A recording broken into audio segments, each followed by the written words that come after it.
Welcome to the 17th edition of Gather, ASU Care's monthly storytelling series, always happening on the last Wednesday of the month. I'm your host, Mario Avent. There's a couple things about me that y'all might not know. One, I'm a huge geek. I love comic books, anime, history, science, and I sure annoy my wife with all of that stuff on a constantly daily basis.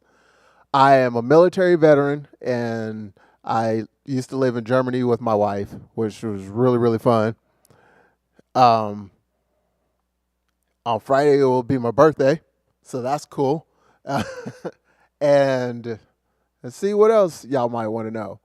I graduated from ASU, so that was really cool. And I love storytelling. I've been doing storytelling since 2015 with the South Mountain Community College Storytelling Institute. One of the stories that I'm going to tell you tonight is one of the first stories I told at South Mountain Community College about how the lion worked it out. Uh, but first, the theme for tonight is Work It Out. We are broadcasting live from the awesome historic ASU Care venue in Scottsdale. We have two great storytellers in the house tonight, Claudia Kaercher and Betsy Dillard Stroud. After our stories, we'll have fun and Q&A, and we want to hear all of your questions, so please send them through the chat while we're telling the story and afterwards. We encourage you to support our storytellers with your applause, your emojis, and your positive comments. Tonight, like I said before, I'll be kicking off with a story, a traditional story that I think goes very well with the Work It Out. This is how the lion worked it out to be the king of the jungle. Once, a long, long time ago, there was a young lion. And he woke up from his nap in the savannah. He brushed his mane back. He walked up to that watering hole. He looked at his reflection and he said, it's good to be me, the king of the jungle. And he wanted everyone in the jungle to know who the king was. And so he roared.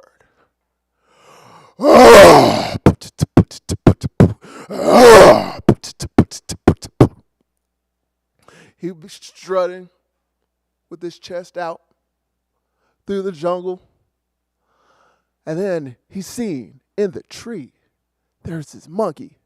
He said, monkey, do you know who the king of the jungle is? And the monkey looked down from up in the tree. He said, why, you are, sire.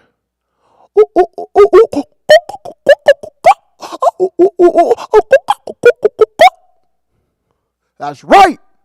And don't you forget it.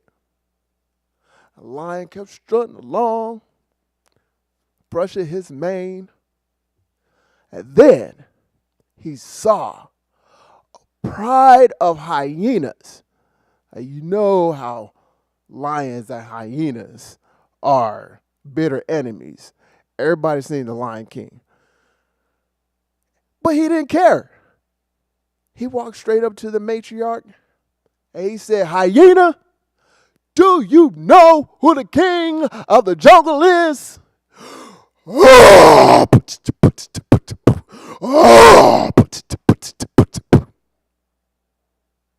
And she looked at everybody. Look at this fool. But she entertained him anyway. Yes, sire. Of course. You are the king of the jungle.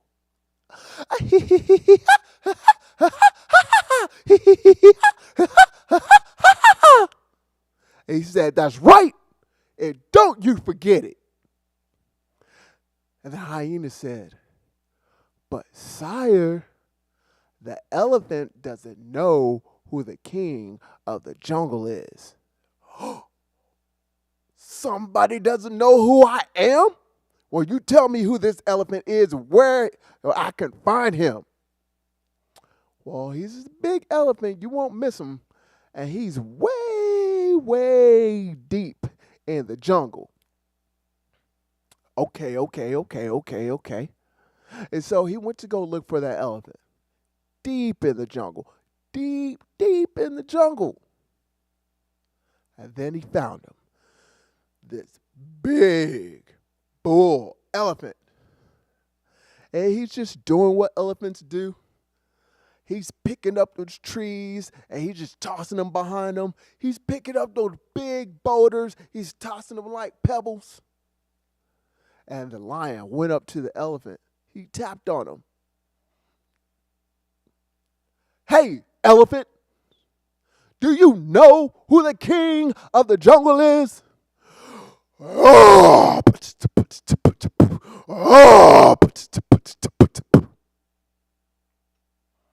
elephant looked back behind him. He just kept on going.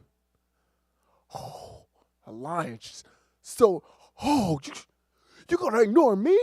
Oh, nobody ignores the king of the jungle. Oh, no. Elephant, I'm talking to you. Do you know who the king of the jungle is? The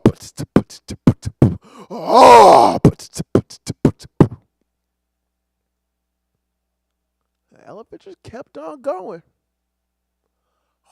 Well, this made the lion furious. You just gonna ignore me? Tapped on the elephant again.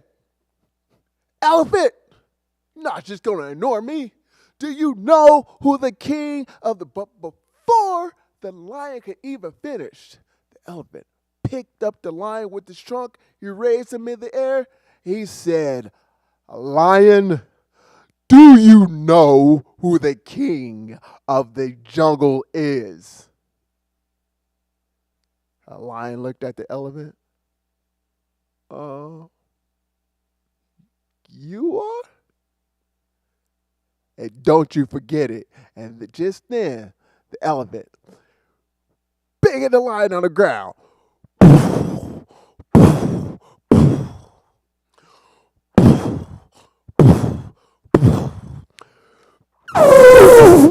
And he just tossed him. The lion's all dizzy. The elephant looked down at the lion.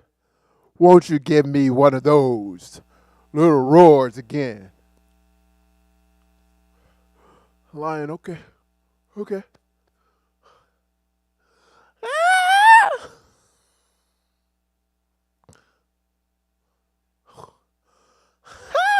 Is he humid?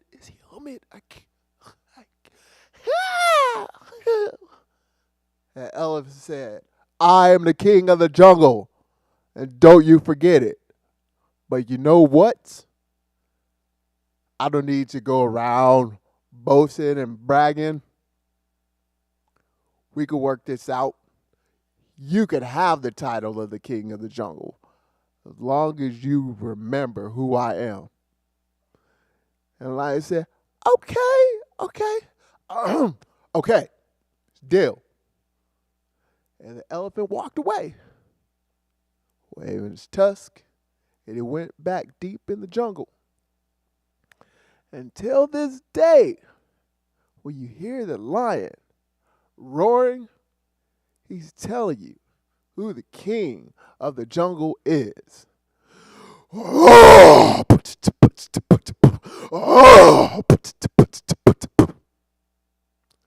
Thank you.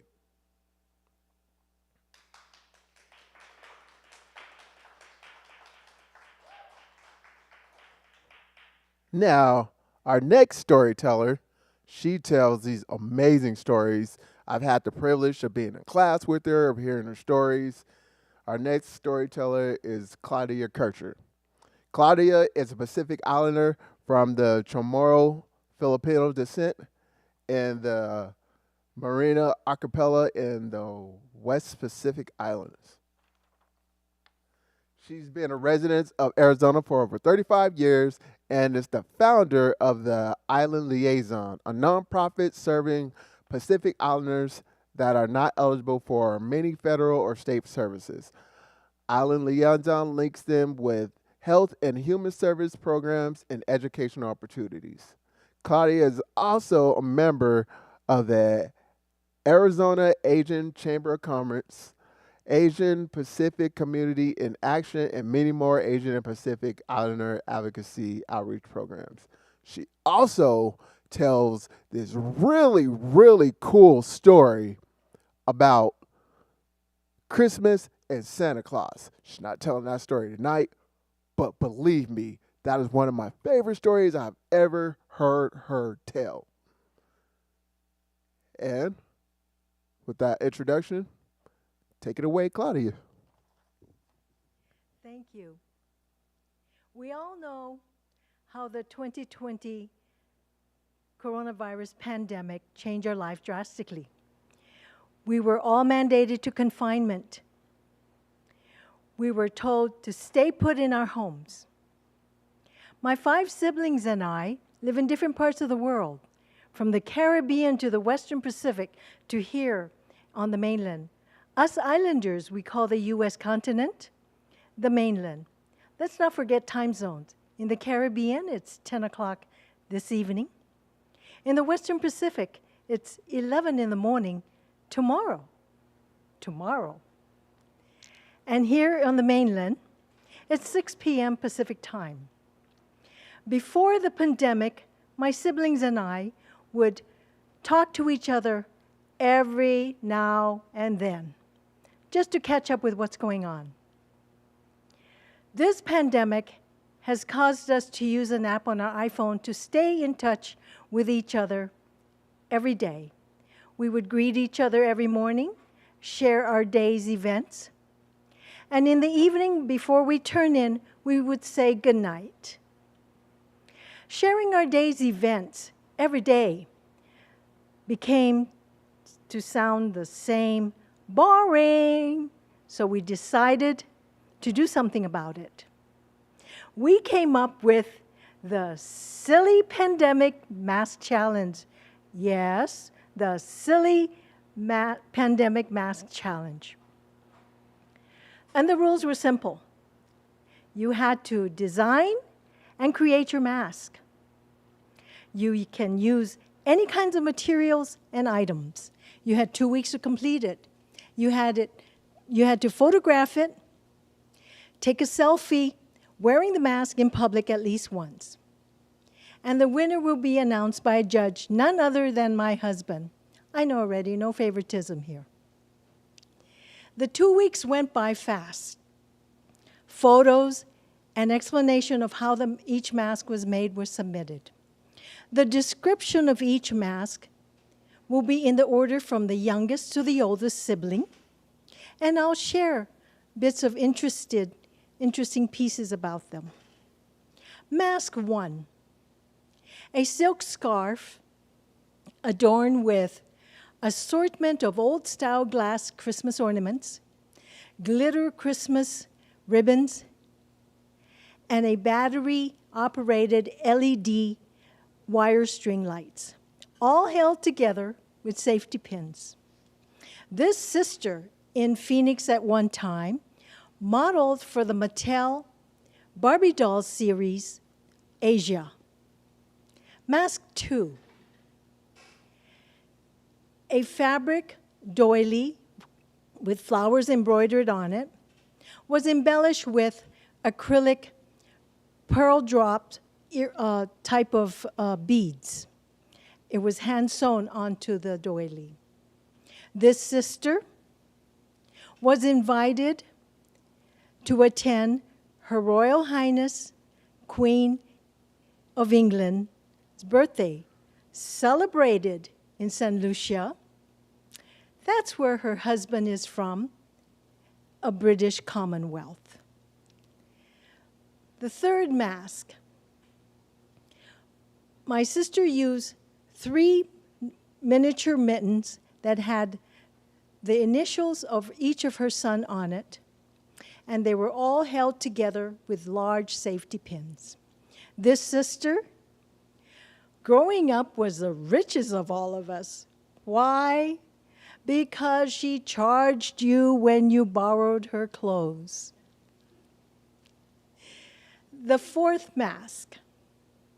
Our sister-in-law took one of her strapless bras, cut it in half, used one of the bra as a mask, and then took fabric that was of reversible black and silver sequins. She sewed onto it with some leftover to make it as a tie. The fifth mask was a medical genuine mask that had all the faceted crystal beads all around the border and on each fold. Mask 6. A piece of a tropical leaf upholstered fabric was held together with glue from the sewing glue and embellished with coconut palm and beach stickers on it. This sister is me. I'm the oldest. The 2 weeks went by real quickly. All the photos and the explanation of each of the masks and how it was made was submitted. The description of each of the masks, as you will hear, will be judged by the judge.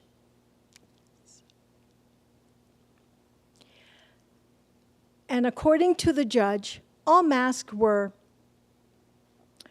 very attractive and very clever. Mask 1 could use a dual use of a veil for a Christmas belly dancing and a Christmas tree ornament. Mask 2 hoped the doily wasn't an heirloom. Mask 3, the mittens gave the judge a fuzzy and warm feeling, something needed during this pandemic. Mask 4, the bra cup could be used again and again. Mask 5, very appropriate for this pandemic, blinging up the genuine medical mask. And Mask 6, an island theme. Maybe her inspiration came from our security front door, had a palm tree on it. The judge said that it was very difficult. All the masks were winners, but he had to choose one. And the winner of the silly pandemic mask challenge was Mask 1. Today, we continue to stay in touch with each other using the app. We continue to greet each other and to share our day's stories, as well as create challenges among us. We had a jolly great time. Thank you.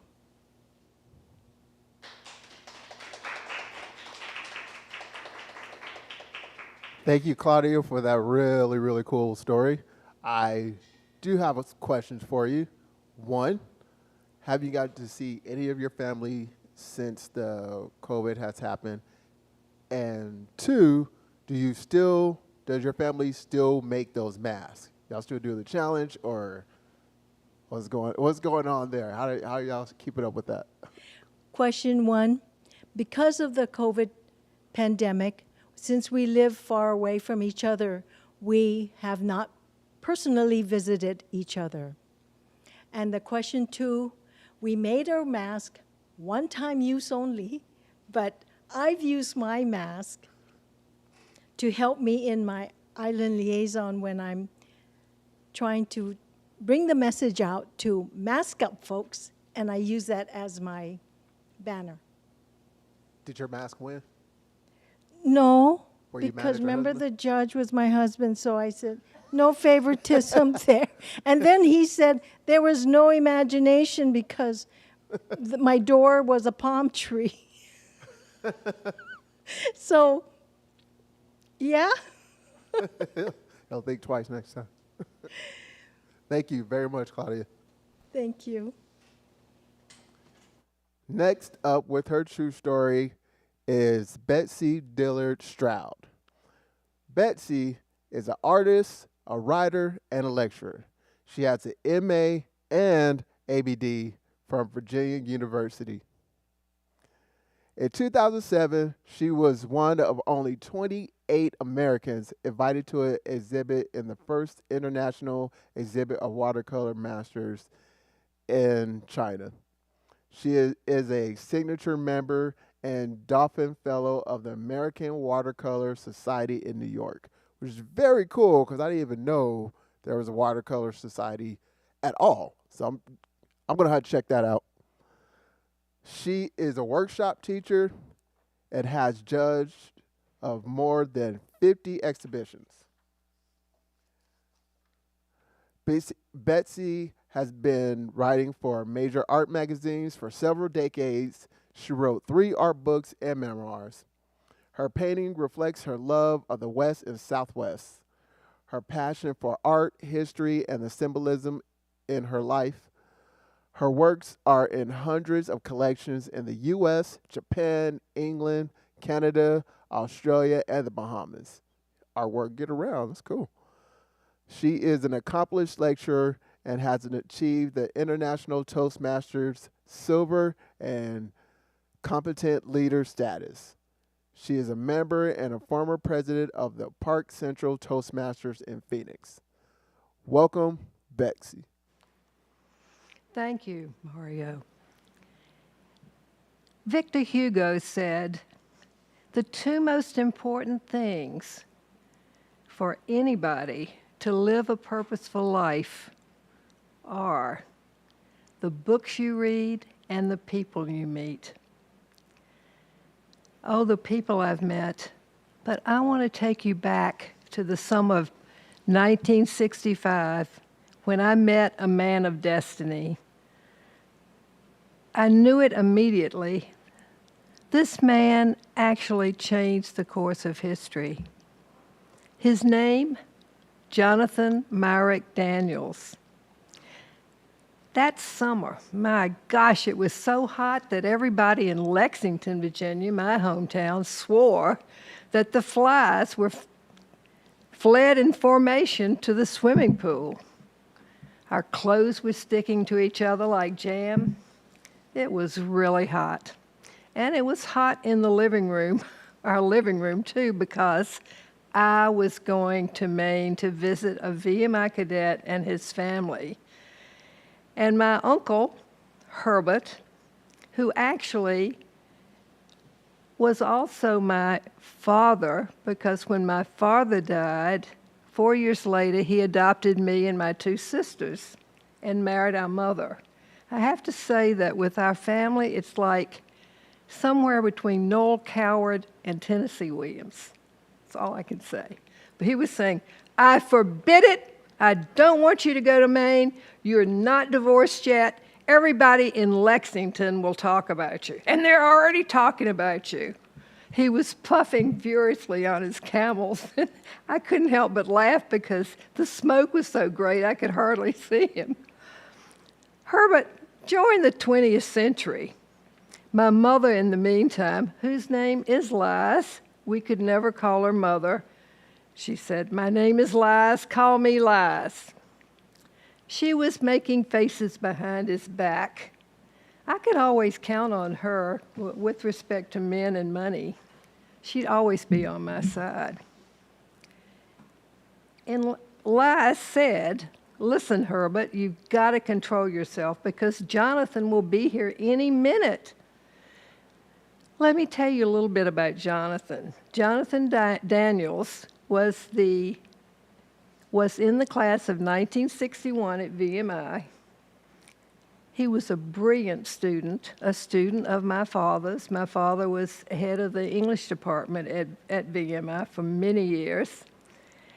And they had become really good friends, really close friends. Jonathan went to Harvard after VMI, and then he got a calling. And so he transferred from Harvard to the Episcopal Seminary and wanted to become a priest. I was anxious to meet him because I'd heard so many great things about him.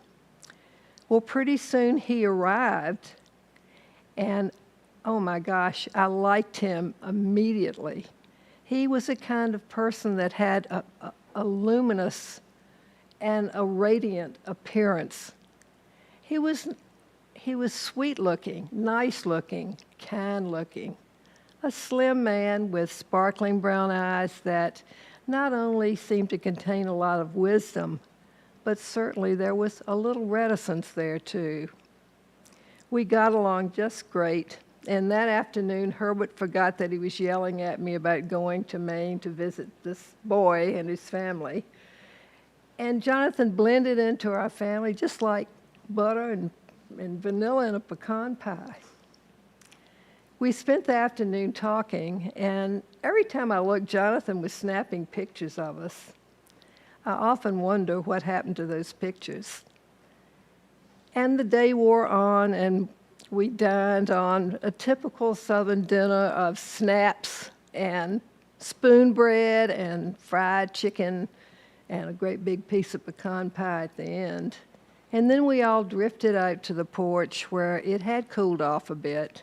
Jonathan and I sat on the glider, and Herbert and Liz sat across from us. And we talked till it was really, really late. And that summer in Alabama, there was so much chaos. It was a summer of incredible violence.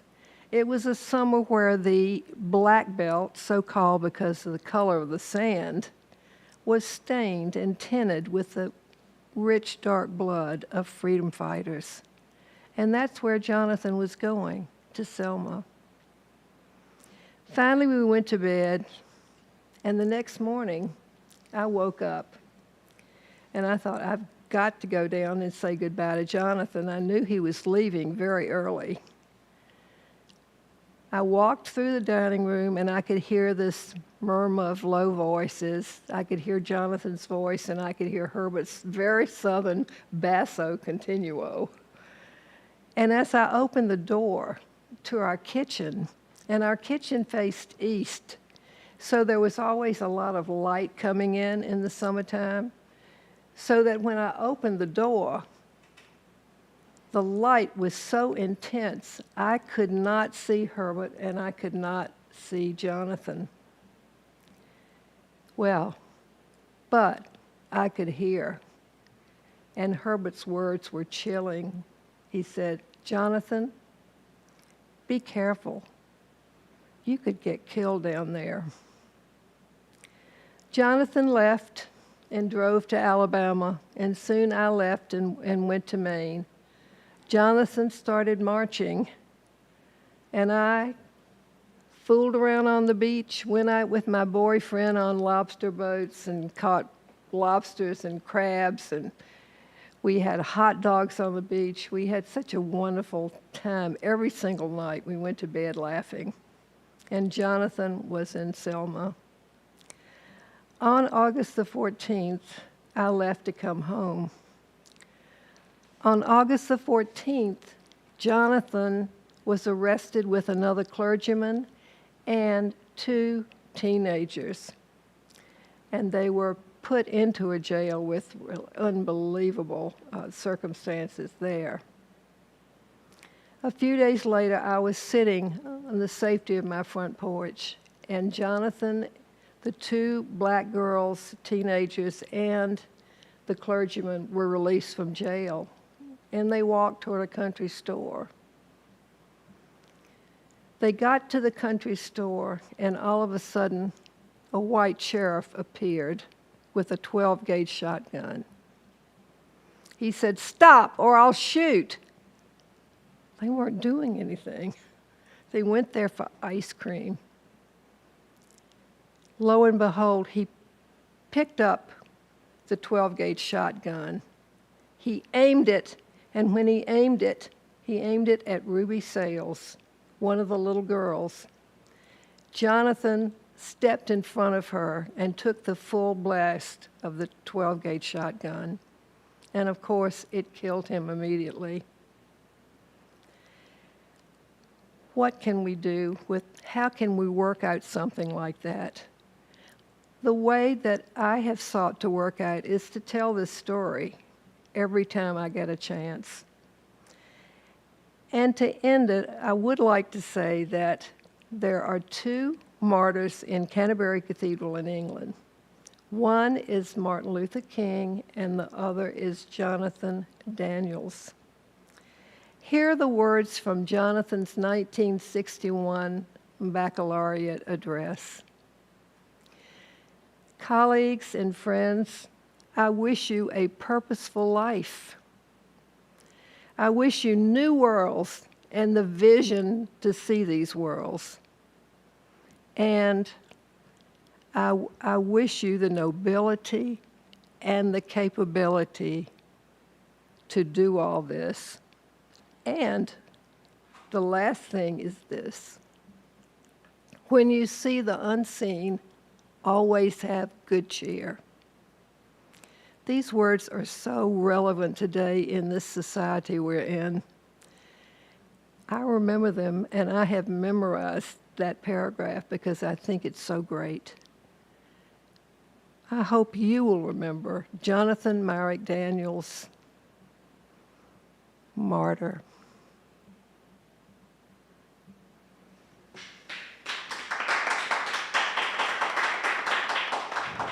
Thank you very much, Betsy, for that very, very powerful story. This is a question that I have, two questions. One, what made you choose this story for the theme tonight?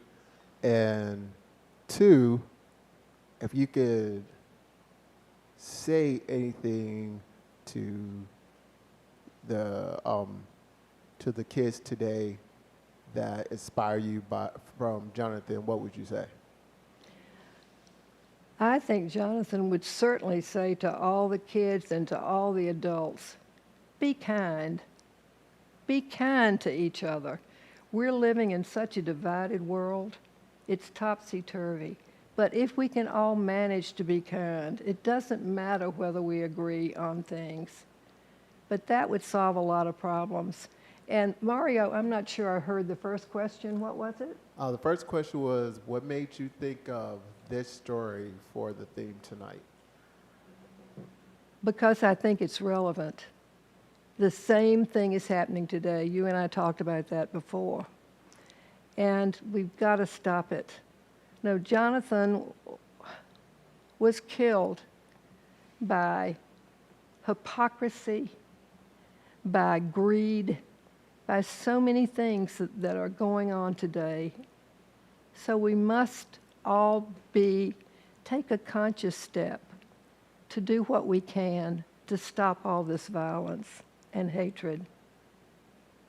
Thank you very, very much for that Thank you. powerful story and the advice. I definitely enjoyed that, and I know our audience did too.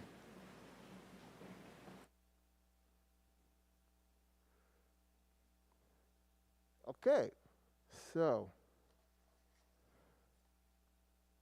now that we've heard everyone's very different and very fascinating stories, we could dive into the Q&A and chat a little bit.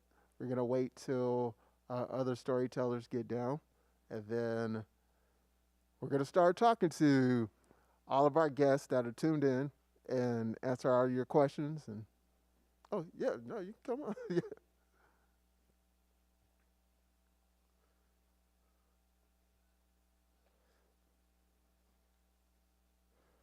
And we have some starter questions from ASU Care for all of us to answer.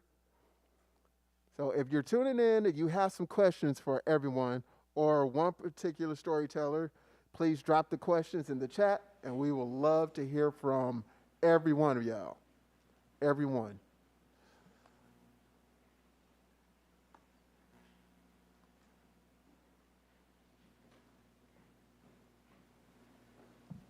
Okay, so the first question. What was the first interpretation of the theme, Work It Out, and what was your initial thought about it? What was your initial thought about the theme for tonight? Was during the pandemic, on how my family being living far from each other, that we did something about it. We created something amongst us to stay in touch and to work it out, but we did something about it. Betsy? Same question. What was your first interpretation of the theme, Work It Out, when it came to the storyteller? I think almost everything in the world contains something that we have to work out. I really do. And when I write a story, I'm usually trying to work something out in my own head. In this case, it's something that actually happened. And I felt that it does pertain to exactly what is going on today. And it's so scary that all this is coming back in full force. Yeah. For me, I would say when I heard of the series, the thing Work It Out, I didn't exactly know what to. I had a story in mind, and then talking to you, Claudia, then talking to you, Betsy, my story went away, and I was like, I got to think of something else, and I started thinking of like how working it out comes in different like interpretations to everybody. So yeah, like you said, like just we have to figure out a way to whatever problems we're in, we have to figure out a way to work it out. So that's how I interpret it. I thought. Please tell us about your storytelling experience and where you have been on the mic. I'm gonna start with Betsy because I've heard your awesome stories. So I'll start with Betsy. You can't be Southern and not be a storyteller in many ways. We believe in ghosts. We believe in poltergeist. Name it. There's some kind of superstition or dream or something about it. I've been told stories my whole life, and I have told stories my whole life. I've had years and years of teaching in which I'm constantly talking. And I usually tell stories also while I'm teaching that may not have anything to do with art, but people like stories. Yeah. I think we're joined by stories. If you look at all the cultures, there's some stories that are very similar. Yeah. And then there are ones that are completely different. And that's why it's so wonderful to read and to read about other cultures. Yeah, definitely. So I've been with the mic a long time. Yeah, nice. I like that. That's cool. Claudia, I've heard you tell like wonderful stories, and I told the audience one of my favorite stories of yours is about the Christmas and Santa Claus. I can't tell the story because it's hers, but if you ever get a chance to listen to it, or if you're tuning in and you know her, have her tell you that story. It's an awesome story. How long have you been telling stories? Officially, 2017 and then 2018 we took the class. Yeah. To where I learned to strengthen my skills, but I faltered a little bit because, you no matter how many times you tell the story, you come to a freezing point. And but it's a good experience, and the stories that I tell are not made up. They're my family's and my life experiences growing up as a child in the Western Pacific, and then coming to the mainland, the U.S. continent here, and I'm now experiencing and building new stories of my life. Sweet, thank you.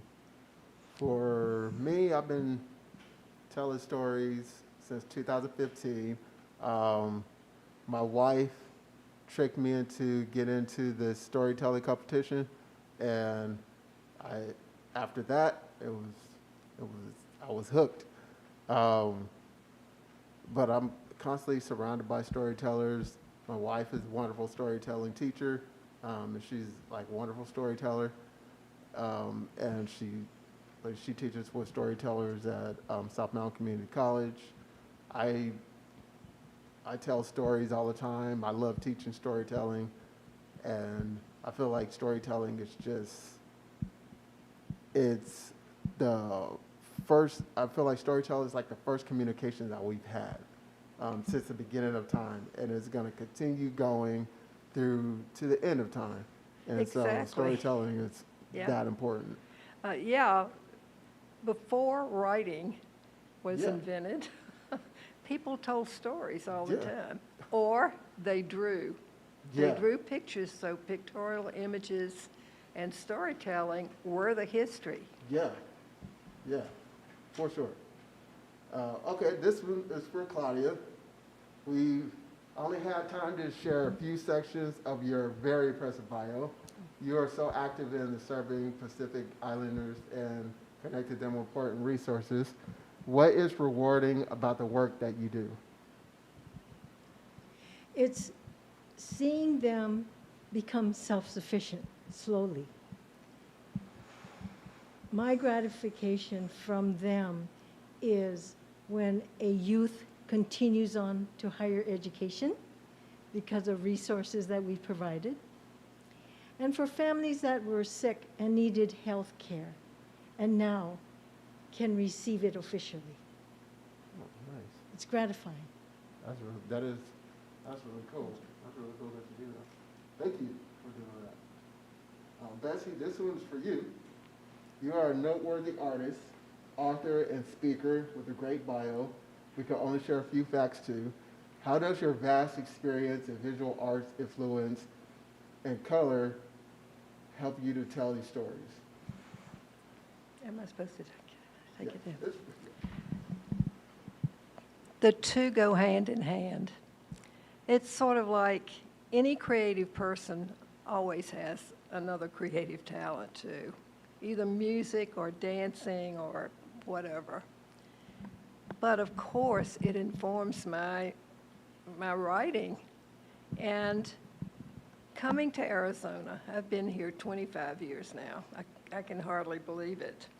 Coming to Arizona and seeing for the first time the mountains in the pink morning, I said, I want to move here, I want to move here. And I was actually in a show in Tlaquepaque with the Knickerbocker Society, but little did I know that I would end up moving here. This is very weird, very strange indeed. But you look at the colors and your whole palette changes as an artist. Because here, you've got the most miraculous grays. People sometimes don't understand the magic of gray. Gray accentuates any color it's around. And if you see a painting that has no resting point, then you'll understand why gray is so very important. I did not know that. That was really, really cool. I'm gonna have to think about gray next time. Yeah. I'll have to look for that. So here are some of the questions. Oh, question for me. How long did it take, this is a question from Tracy. Mario, how long did it take you to develop those sounds? Ooh, okay, so when I was doing that story and I was trying to figure out like how to come up with the story, my wife, she's like, you do the beatboxing and the sound with your mouth. Why don't you do that? And it's like, okay. So I had to try to figure out how to come up with the beatboxing and the animal sounds. And I completely, I'm sorry to my wife, and I apologize. I love you. I completely drove her crazy in the house because I was roaring all the time and doing monkey noises and doing all kinds of like hyena and elephant noises till I got it right. And I still do it today. So she still has to live with that. Question for all the storytellers. Is it easier to tell a story about yourself or stories about others? Oh, okay. I'll let one of you guys take it first. Well, I'm like Claudia. I write true stories. My life has been like a kaleidoscope, I'll tell you. And there's plenty of fodder there. I feel more comfortable writing about my family, my observations. Other people are writing about other things that I like to read, but I'm the only one writing about that particular thing. To me, I tell my life story, and I share our cultural stories. And I also have to balance it out with the privacy of my family, and also with respect to the level of cultural experiences and stories that I can tell. So that's, so I try to mix them both. Tonight was the first time that I shared personally of my siblings. They gave me permission. Oh, nice. Yeah, I was like, this is the first time I've heard it.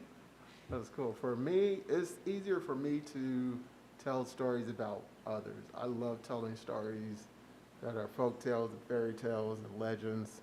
And so when it comes to personal stories, I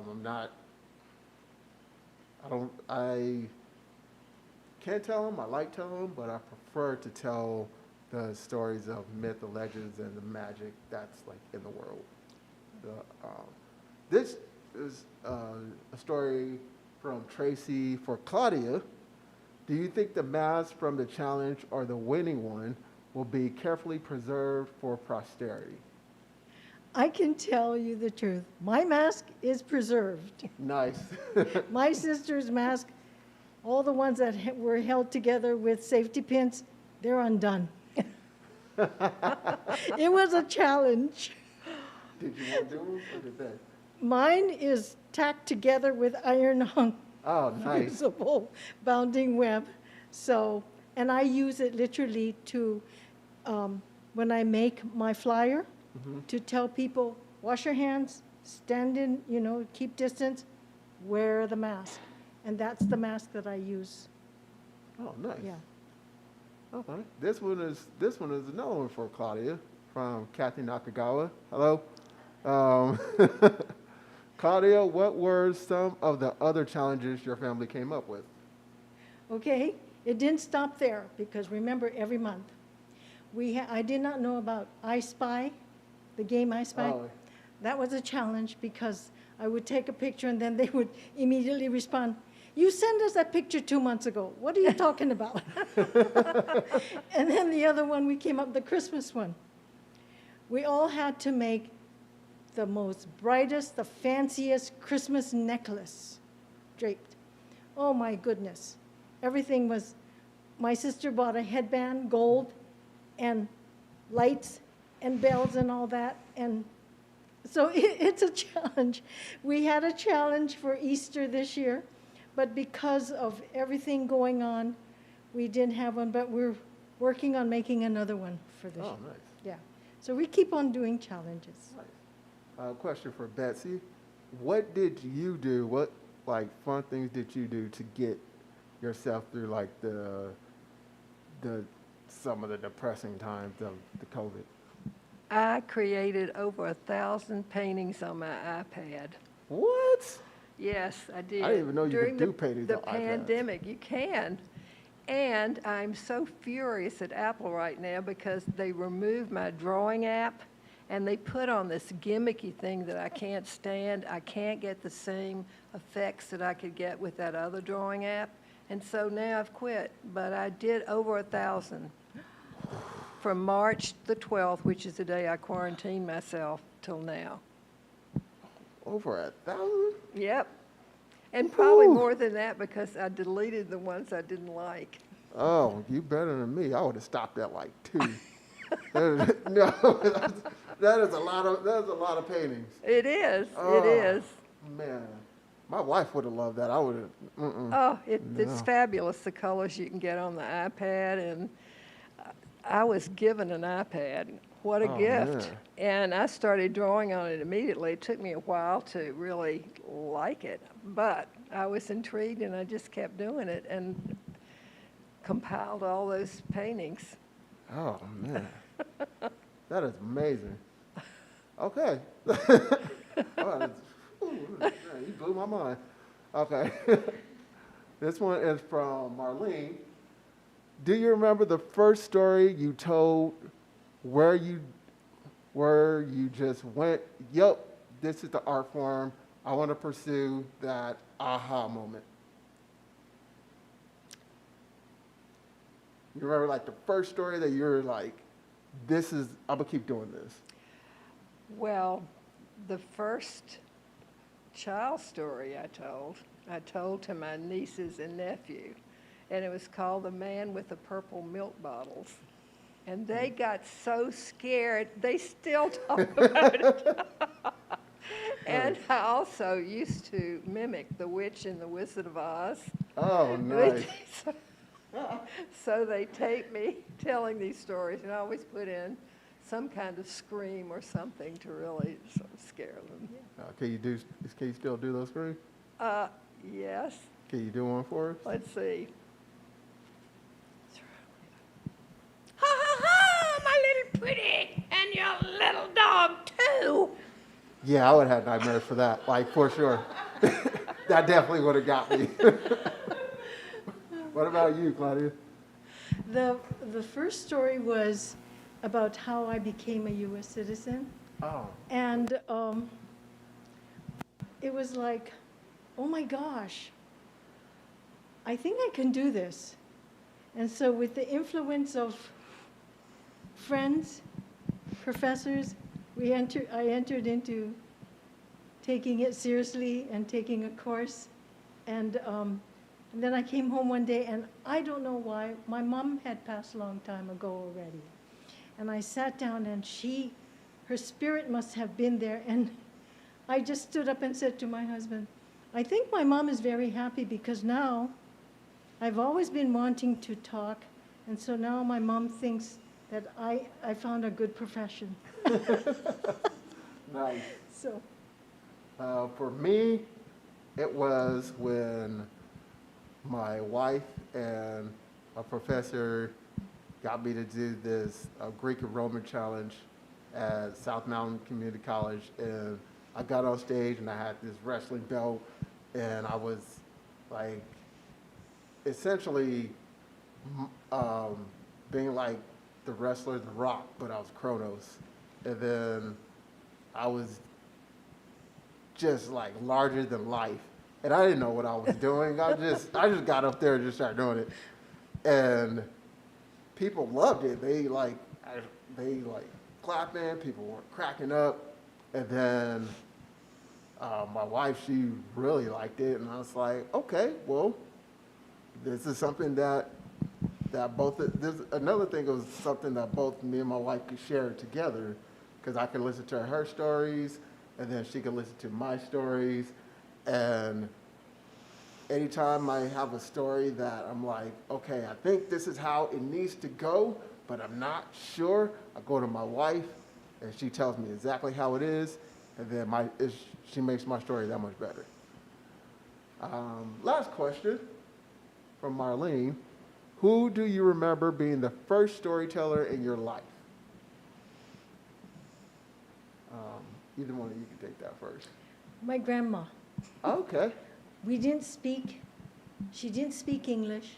We didn't speak her native language, but she would love to sit at the edge of the bed and just speak in her native language, telling us stories.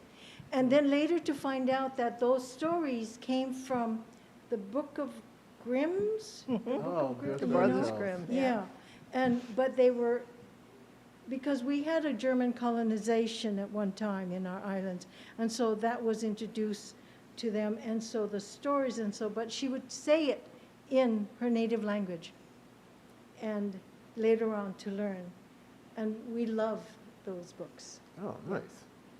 What about you, Betsy?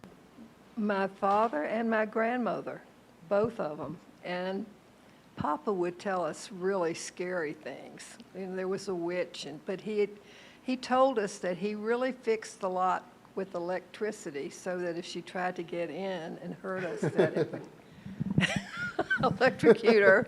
But my grandmother, the same thing. My grandmother used to read to me and tell me stories. Oh, nice. Hey, with me, my mom, she used to tell us stories when we were younger. I used to love when she used to tell me the story of John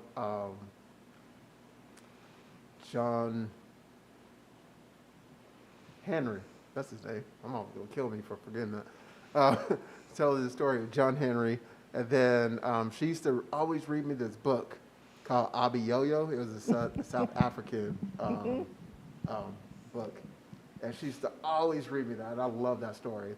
And my dad, I used to love when he told me and my brother and sister stories, but they were always scary. They were like, and my dad would tell us stories. He would tell us the scary stories at the most inconvenient time, right before bed. And then he would get through telling us these scary stories. We're balled up in our blankets. And then he's like, okay, go sleep. We're like, You couldn't go to sleep. yeah. He's like, don't get out of the bed, go sleep. But, oh, yeah, that was, woo, that was pretty good. But thank you both. Thank you, Betsy, and thank you, Claudia, for coming here to the ASU Care, for telling your stories. And I enjoyed listening to them, and I know our audience enjoyed listening to them as well.